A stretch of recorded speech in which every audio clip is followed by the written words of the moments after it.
অম্বুবাচী চলাকালীন বাড়ির সদর দরজায় ঝুলিয়ে রাখুন এই একটি জিনিস। সারা বছর রোগ শোক ও দুর্ভাগ্য থেকে পাবেন মুক্তি। বন্ধুরা, বাংলায় একটি প্রবাদ রয়েছে, কিসের বার কিসের তিথি, আষাঢ়ের 7 তারিখ অম্বুবাচী। হিন্দু ধর্মের একটি বিশেষ উৎসব হলো এই অম্বুবাচী। লোককথা অনুসারে আষাঢ় মাসের মৃগশিরা নক্ষত্রের 3য় চরণ শেষ হলে ধরিত্রীমাতা ঋতুমতী হন। এই সময়ই পালন করা হয় অম্বুবাচী। আমরা জানি, কোনো নারী রজস্বলা হলে তখন তিনি সন্তান ধারণের উপযুক্ত হন। ঠিক তেমনই মনে করা হয় বর্ষার আগমনে ধরিত্রীমাতা রজস্বলা হন। এরপর ফলে ফুলে ভরে ওঠে পৃথিবী। বন্ধুরা, 22শে জুন মঙ্গলবার দুপুর 2টা 7 মিনিট থেকে শুরু হচ্ছে এই পবিত্র অম্বুবাচী উৎসব। টানা 3 দিন ধরে চলবে এটি।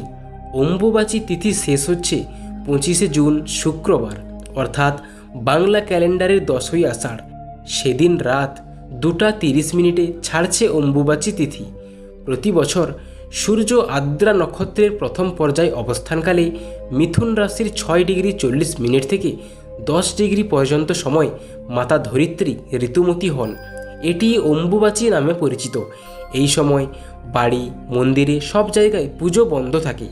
কামাখ্যা মন্দিরের অম্বুবাচী পালন সারা ভারতেই বিখ্যাত। এখানেই বাস করেন দেবী কামাখ্যা। বার্ষিক অম্বুবাচী মেলার সময় মন্দিরটি 3 দিনের জন্য বন্ধ থাকে, কারণ বিশ্বাস করা হয় যে এই সময় দেবী কামাখ্যা তার মাসিক চক্রের মধ্য দিয়ে যায়। চতুর্থ দিনে মন্দিরটি আবার খুলে যায় এবং ভক্তরা দেবীর আশীর্বাদ এবং প্রসাদ গ্রহণের জন্য জড়ো হয়। শাস্ত্র অনুসারে অম্বুবাচীর সময় সব কাজ কিন্তু করা যায় না। আবার এমনও অনেক কাজ আছে যা করা অত্যন্ত শুভ মনে করা হয়। এই সময়ে কোন কোন কাজ করবেন ও কোন কাজগুলি এড়িয়ে চলবেন জেনে রাখুন, নইলে বিপদ হতে পারে। আবার সঠিক নিয়ম না জানলে শুভ যোগও হাতছাড়া হতে পারে। আবার এই সময় বলা হয়, বাড়ি থেকে নেতিবাচক শক্তিকে দূরে রাখতে বাড়ির সামনে কিছু এমন জিনিসকে ঝুলিয়ে রাখুন যার ফলে বাড়িতে কোনো প্রকার নেতিবাচক শক্তি প্রবেশ করবে না। তো সেই জিনিসগুলো কী কী তা জানতে অবশ্যই ভিডিওটি সম্পূর্ণ দেখুন। শাস্ত্রমতে অম্বুবাচীর এই 3 দিন সব ধরনের মাঙ্গলিক এবং শুভ কাজ, যেমন বিবাহ, উপনয়ন, অন্নপ্রাশন, গৃহপ্রবেশ, গৃহ আরম্ভ ইত্যাদি থেকে বিরত থাকা উচিত। অম্বুবাচীর 3 দিনের ব্রত চলাকালীন কোনো গরম খাবার রান্না করা খাওয়া চলবে না। ব্রত শুরু হবার আগে যে রান্না করেছিলেন তাই 3 দিন ধরে অল্প অল্প করে খেতে হবে। এই সময় কোনো বিশেষ পূজা করা বারণ। যদি কোনো বছর এই সময় জগন্নাথ দেবের রথযাত্রা পড়ে তবে তা করা যেতে পারে, কারণ মনে করা হয় এই সময় নিত্যকর্ম হবে, কাম্যকর্ম হবে না। রথযাত্রা একটি নিত্যকর্ম। সমস্ত দেবীর মূর্তি, ছবি বা পট লাল কাপড় দিয়ে ঢেকে রাখার কথা বলা হয়। এই 3 দিন ভুলেও মূর্তি বা পট স্পর্শ করা যাবে না। পুজোর সময় কোনো মন্ত্রপাঠও করবেন না, কেবল ধূপ ও প্রদীপ দেখান। কিন্তু যদি আপনি গুরুমন্ত্রে দীক্ষিত হয়ে থাকেন তাহলে আপনি সেই গুরুমন্ত্র জপ করতে পারেন। ঠিক তেমনি এই অম্বুবাচী চলাকালীন কিছু কাজ করা অত্যন্ত শুভ মনে করা হয়। তো সেগুলি কি কি চলুন জেনে নেই। এই অম্বুবাচী চলাকালীন আপনি যদি পারেন তাহলে ব্রাহ্মণকে অবশ্যই খাওয়ান। তাছাড়া আপনি যদি এই ব্রত পালনও না করে থাকেন তবুও যদি কয়েকজন ব্রাহ্মণকে ডেকে এনে আপনার বাড়িতে খাওয়াতে পারেন তাহলে কিন্তু আপনার মনের সব ইচ্ছা পূরণ হবে। হিন্দু ধর্মে দানশীলতা একটি মহৎ গুণ।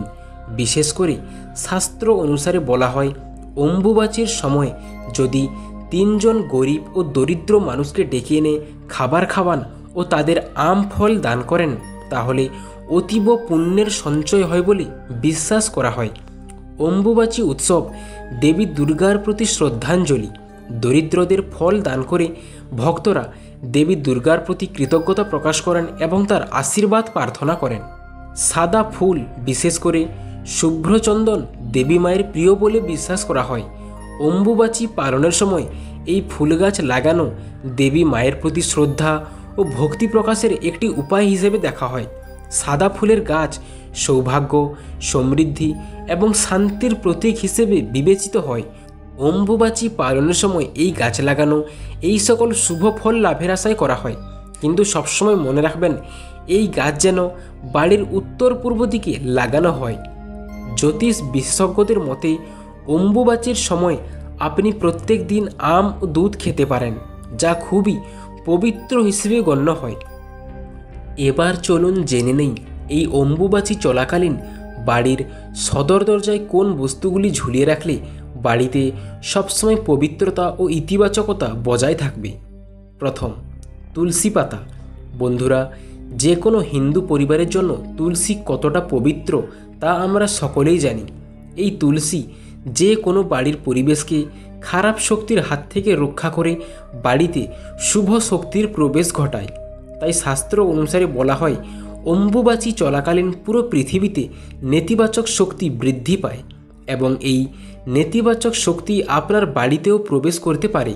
তাই শাস্ত্র অনুসারে বলা হয়েছে এই অশুভ শক্তির হাত থেকে নিজের বাড়িকে বাঁচাতে কয়েকটা তুলসী পাতা তুলে এনে সেগুলিকে লাল কাপড়ে বেঁধে বাড়ির সদর দরজার সামনে ঝুলিয়ে রাখুন।